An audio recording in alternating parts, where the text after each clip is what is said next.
ঈদ মুবারক, ঈদ মুবারক, ঈদ মুবারক। সুধী দর্শক মণ্ডলী, আমি হাসিবুল হাসান রনি। আমি আজকে আপনাদের মাঝে চলে এসেছি কোরবানির পশুর হাটে কোরবানি সম্পর্কে কিছু বলার জন্য। আমার আজকে ভিডিওটা তৈরি করেছি শুধুমাত্র মধ্যবিত্ত ফ্যামিলিদের জন্য, যাদের বাসায় 10 বছরের নিচে বাচ্চা আছে শুধু তাদের জন্য, এবং যাদের কোরবানি দেওয়ার মতো ইচ্ছা আছে কিন্তু সামর্থ্য নেই, এবং গরু কেনার মতো সামর্থ্য নেই, শুধুমাত্র তাদের জন্য। আমি একটা মেসেজ দিতে চাই। আসলে আমরা জানি যে ঈদ মানে আনন্দ, ঈদ মানে খুশি, কিন্তু আসলে কি ঈদ মানে আনন্দ, ঈদ মানে খুশি? বন্ধুগণ, আমার মতে না, ঈদ সবার জন্য আনন্দ না, ঈদ মানে খুশি না।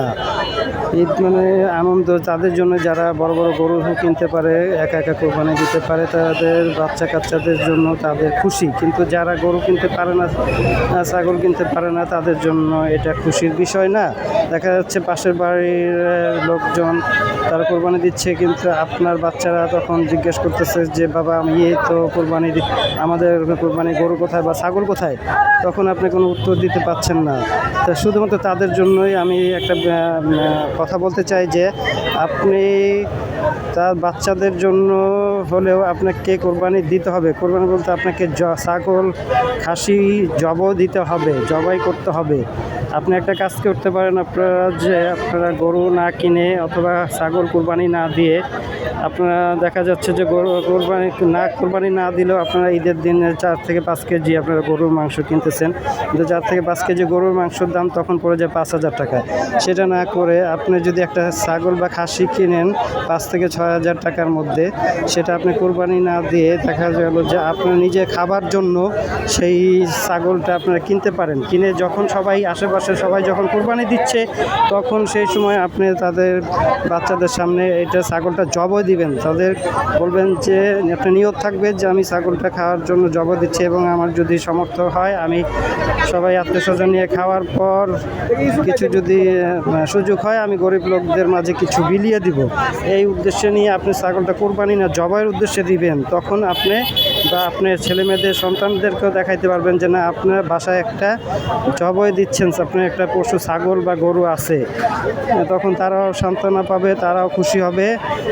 এতে করে দেখা যাবে তখন ঈদ মানে আনন্দ, ঈদ মানে খুশি। এটা আপনারা সবাই তখন সবার জন্য এটা একটা বাস্তব অভিজ্ঞতা হবে, এবং কারো মনে কোনো দুঃখ কষ্ট থাকবে না।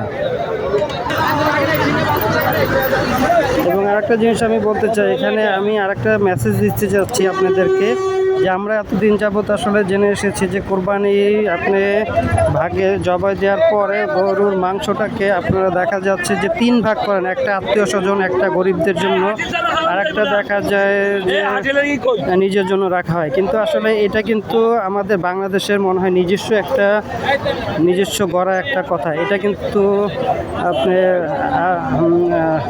কুয়েত, দুবাই এরা কিন্তু এটা করে না। এরা কিন্তু বাইরের দেশের কান্ট্রিরা এরা কিন্তু গরুর মাংস একটাই ভাগ হয়, তারা নিজেরা ইচ্ছা মতো খুশি মতো মাংস খাবে, এবং তারা ইচ্ছা মতো যখন গরিবদের বিলিয়ে দিবে নিজের মনের ইচ্ছা মতো, যে আমি এতটুকু মাংস আমি খাওয়ার পরে এতটুকু মাংস আমার মনে খুশি মতো, যত খুশি কম বা বেশি দিবে, তখন তার মনে একটা তৃপ্তি হবে। এটাই কিন্তু কোরবানির আসলে মূল বিষয়, এবং এটাতে সবাই খুশি হয়।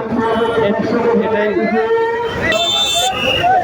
যাই হোক, আমি আর ভিডিও বেশি বড় না করে আমি এখানেই আপনাদের জন্য মেসেজ দিচ্ছি মধ্যবিত্ত ভাইদের জন্য, যে আপনারা আর দেরি না করে আপনার বাসার সন্তানদেরকে খুশি করার জন্য এখনই হাটে চলে যান, এবং একটি ছোট দেখে একটি ছাগল ক্রয় করে বাসায় নিয়ে যান, বাচ্চাদের খুশি করেন, এবং আপনারা এই খাসির মাংসটা আপনারা সারা মাস ধরে খেতে পারবেন ফ্রিজে রেখে।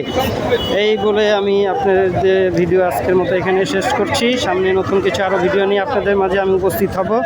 এ পর্যন্ত আপনারা সবাই সুস্থ থাকবেন, কোরবানির ঈদে সবাই সাবধানে থাকবেন, বাইরে বেশি ঘোরাফেরা করবেন না, রাস্তাঘাটে সাবধান। আজকে এই পর্যন্তই, ভালো থাকবেন সবাই। আসসালামু আলাইকুম, ঈদ মোবারক।